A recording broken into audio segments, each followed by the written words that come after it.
welcome to the Dr. April Brown show called Bringing Intimacy Back. Today what we're talking about is temperaments. Temperaments is basically your predisposition and intimacy and how those two are related. Well, guess what? I have an expert that is an expert on the subject matter. And this is Dr. Jason Prendergast. Hello. He's the founder of Edify Creative Counseling. That's correct. Yes. So Dr. Jason, can you share with the audience your journey in becoming, I know besides counseling, you're an ordained minister and a variety of different stuff. I've kind of tapped into a few different avenues, and as I mentioned before, counseling was not so much my idea. It was something that I didn't really care for, and now I'm extremely passionate for. I do have an MBA in business, and I decided to pursue my PhD in pastoral psychology, which led me to the study of inborn temperaments and some amazing work right now. Some amazing things are happening in the world of temperaments, so I'm pretty excited about that. Yes, and so I know I just made a brief definition, but from an expert, what does the word temperament actually mean? Well, to truly understand temperaments, you have to first come to the conclusion that we are three parts being, you and I and everybody here. We are body, we are spirit, and we are soul. Our temperaments lie within our soul and actually are the inborn part of us that determines how we react to people, places, and things. It is essentially how we process things, how we have processed things, and how we will continue to process things from an emotional standpoint. Okay, definitely. And so in how we process things, how does that relate to intimacy? Well, you know, the word intimacy, when I hear that word, one word comes to mind: comfort. I think comfort, to be comfortable. I just think you can be intimate with something you're not comfortable with or comfortable being around. And one of the most rewarding things that I get from clients who I identify their temperaments through my temperament test is that I allow them to be comfortable with themselves. One of the bonuses of taking this temperament test I offer is to bring a deeper self-awareness. And I love it when a client says, you know what, you made me feel comfortable in my own skin. I believe that is the start of intimacy. As the segment before, we talked about, you know, in order for you to be intimate with others, you have to be intimate with yourself first. And that is the premise of temperament therapy and temperament, and studying the knowledge of inborn temperaments. Right, and so you mentioned the temperament therapy. So temperament therapy, is it just for individuals or is it for couples? What is temperament? It is for every living human being on this planet. Okay. It is for children. It is for couples looking to get married. It's couples that have been married. It's for young couples maybe thinking about getting married.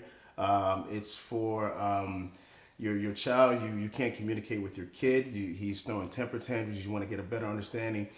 The reason why I think my counseling is so important right now is because right now we're living in such a such an emotionally turbulent time right now.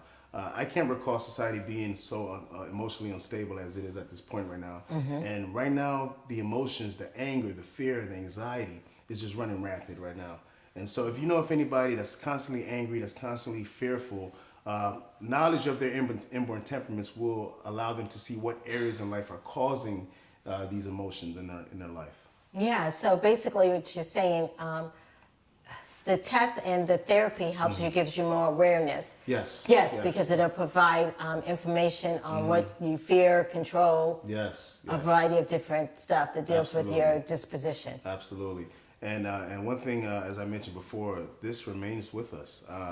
We're given these temperaments when we're created, when we're born, came into this world, and although they may be altered or affected through different situations, they remain with us and really can get a good idea how someone processes things, once again, from an emotional position. Right. So it's really important to understand the temperament types. Absolutely. I personally, with what's going on in schools right now, I would love to see this as part of the intake of the children, just to see what's going on. Certain children respond to different stimuli. Certain temperaments are more prone to violence. Certain temperaments are more prone to stealing, lying. Even certain temperaments are more prone to commit suicide. So it is important to have that information, have that knowledge, just to kind of see what's going on inside somebody. Okay, and so when you provide this type of therapy and people understand their temperaments, and like you said, some are more prone to do a variety of different things. Do you also provide resources on how to help that temperament? Yes. Once you identify the temperaments, we use a tool called Temperament Therapy. And it's basically the mechanism to find balance between the body, soul, and spirit. Okay. If the spirit and soul are to remain in balance, the three temperament areas of inclusion, which is our need for socialization, also our need for control and power, as well as our need for love and affection, must be met, or we're not going to be in complete balance. Right, definitely. And so let's talk about what are some of these temperament types. Well, you have the melancholy, which seems to be a lot of us out there. Okay. I mean, not us, I'm not melancholy, but it seems to be a lot of them out there. Melancholies are known by their extreme introversion and their high intellectual energies. Then you have the sanguine, which is the opposite of the melancholy. They are extremely extroverted, known by their love of bright colors, flashy things. They always tend to be the loudest in the room. They never met somebody that's not a friend. You have the cleric temperament, which happens to be the most controlling temperament. Great decision makers, great leaders. You also have the phlegmatic. I love the phlegmatics because they're the either-or people in society. They're the peacemakers. They really don't care half the time. They're known for their slow pace movement and their low energy. And finally, you have the supine. The supine is unique because I believe it's the most spiritual out of all of the temperaments. A supine normally has a gentle spirit. They're very serving, and they tend to do a lot for others without much in return. Yeah, definitely. So Ross, as you're listing all these temperaments, and I'm thinking like in an organization or even in a relationship, how that would work. Oh, yeah. Yeah, because you have positives, there's some strengths in each one of those. Absolutely. If you mind me giving an example? Yes, go ahead, give an example.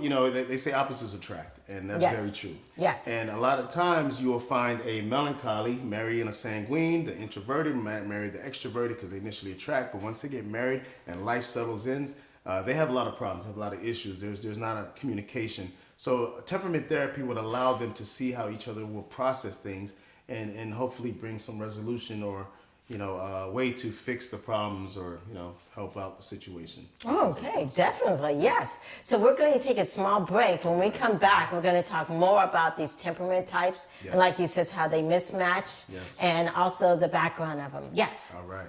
Thank you.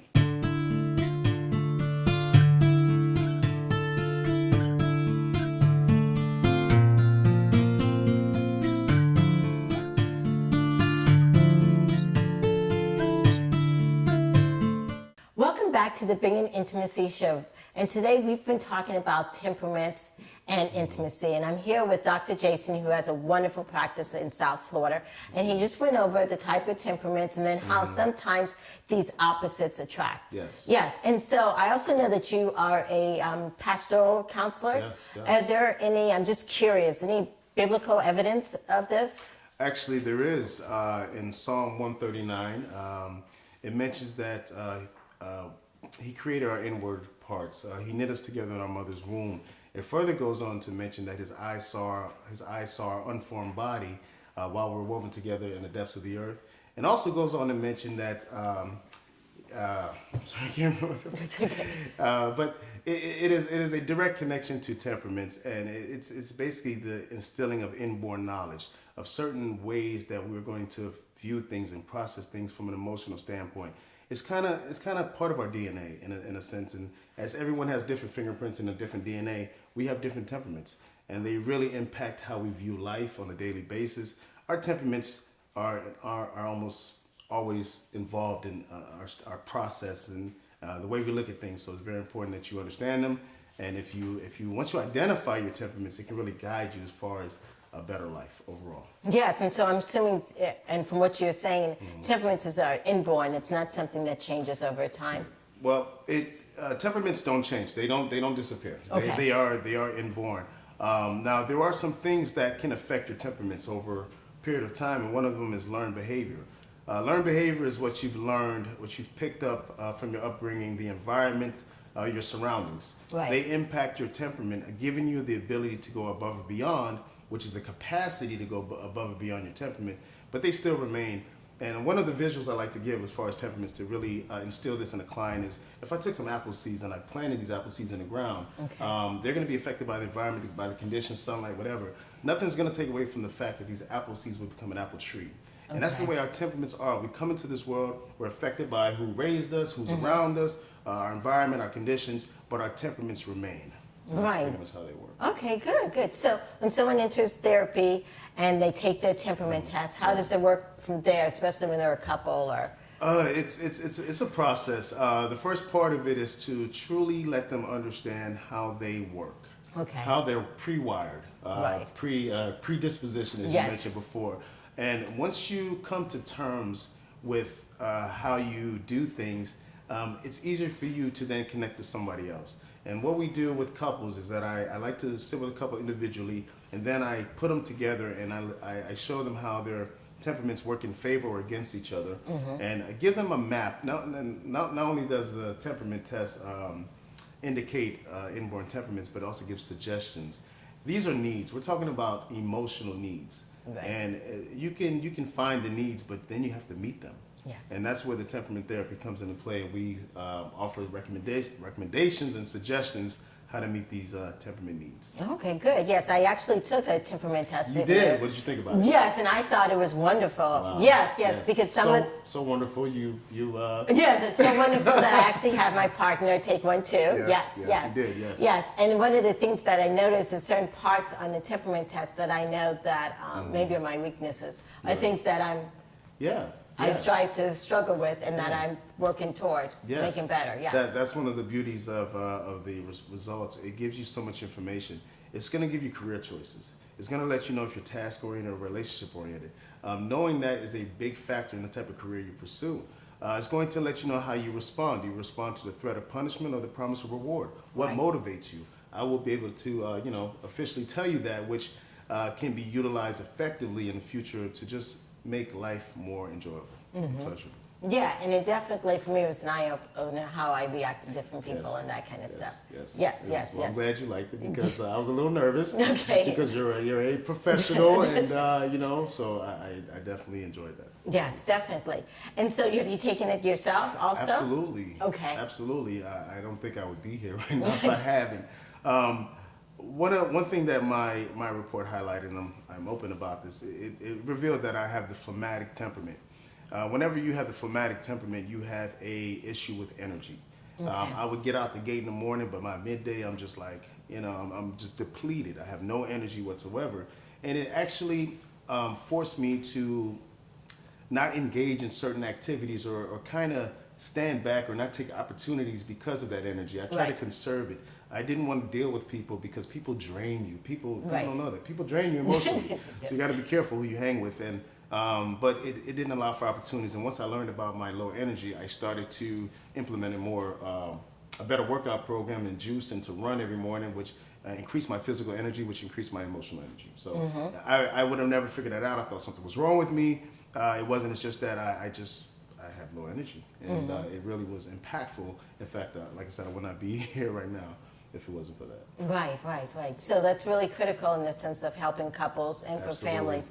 If you get to know what your temperament is and it helps. About the learned behavior and stuff like that. Absolutely. Yes. So thanks for sharing with that. No problem. Thank you. Yes. So on this show here, we've been talking about temperament types, and we're going to go and take a short break. And when we get back, we're going to talk about some tools to help people out there who are listening in understanding temperament and intimacy. Right.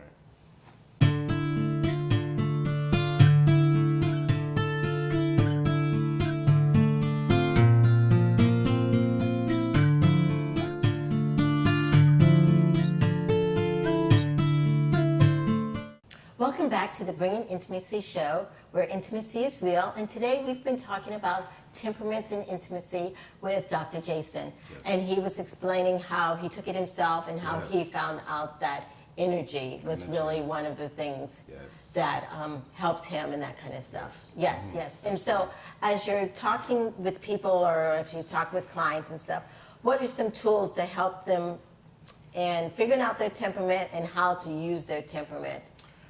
Well, the most effective tool is to call me. Give me a call and let's talk. Let's find out what's bothering you.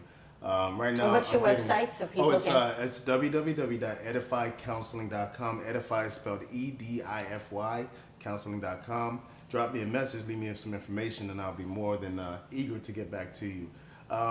Some effective tool right now is just to take an assessment. one thing that really helped me is that I basically wrote down the 4 major emotional responses, which is anger, fear, anxiety, and satisfaction. And what I did a personal inventory of my life to what things cause anger, what cause anxiety, what cause fear, right. and what satisfied me. And ultimately, you want to eventually have more satisfaction than anything else. But right now, 9 out of 10 of us probably have more anxiety, fear, and anger than satisfaction in life right now. Mm-hmm. So my goal is to help you increase that overall satisfaction. And this wonderful lady next to me has experienced it, and yes. It is informational. I consider it to be life-changing. I think I wouldn't be here if it wasn't for that. Yeah, one of the things that it revealed, because I'm more of an introvert.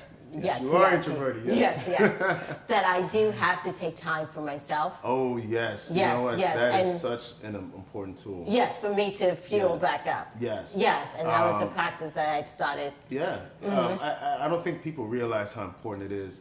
If you have a temperament that requires alone time, you need to take it. Right. You need to take it. You need to tell your husband, you need to tell your kids, you need to tell everybody, leave me alone. 15 minutes, 30 minutes, whatever it is. It needs to be something that's scheduled. It's just not, it can be random, but it needs to be a coordinated effort in everybody in the household that this person needs to be left alone because it's to their benefit overall. Right. Yeah. And on the test, it also talks about love. You have a section on love. Yes. Yes, love and affection. Yes, how you express it. Yes. Some temperaments don't like hugging. They don't like touching. If you touch them too much, you feel like you're invading their personal space. Other people are overly anxious to touch you. And it's ironic, but once again, the melancholy and the sanguine is the opposite. They tend to get together. The sanguine is kind of more of a touchy-feely person. The melancholy is more of a standoff. And a lot of times, the sanguine, the husband, is thinking, there's something wrong with me. She's not affectionate, but that's her temperament. It's not you. It's how she is, how she was created. Yeah, and so in that scenario, how do you help the husband or the couple overall? Well, it's amazing how a wife could tell a husband something over and over again, but until a professional shows you on a piece of paper, it doesn't. It's not believable, you know. Yeah. But it definitely helps. It really allows you to now understand people. And one thing about the temperament test that I think the most beneficial thing, I stopped being so judgmental. I stopped judging people because I realized everybody has their purpose. Everybody's created with a purpose, and thank God we're not the same. Thank God there's differences. So that's one of the things. I don't judge people.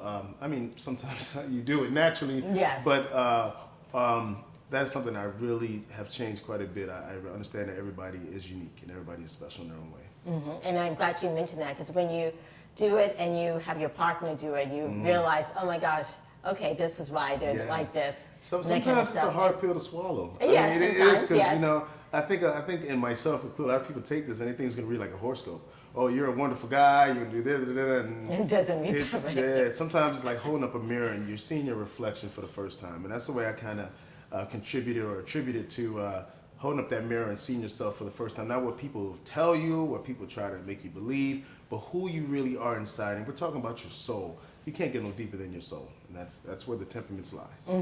Yeah, and I do. And going back on the spiritual aspect, it also shows how you kind of relate to God. Yes, which is critical. It is. It really is. Your higher power. Yes, because ultimately you want to point back to that direction. A lot of us are given so many gifts. These temperaments are gifts. You may be doing something right now that you think something's wrong with you, but you don't realize you've been blessed. If that's the case, reach out to us. Give us a call. We can definitely assist you in that area and help you realize that these gifts are blessings and not curses.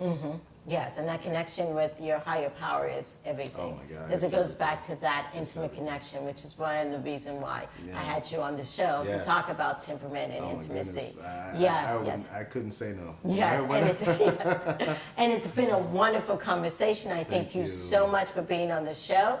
Yes, and it's been a pleasure. This has been the Bringing Intimacy Back show, where intimacy is real. Yes. Thank you. Thank you.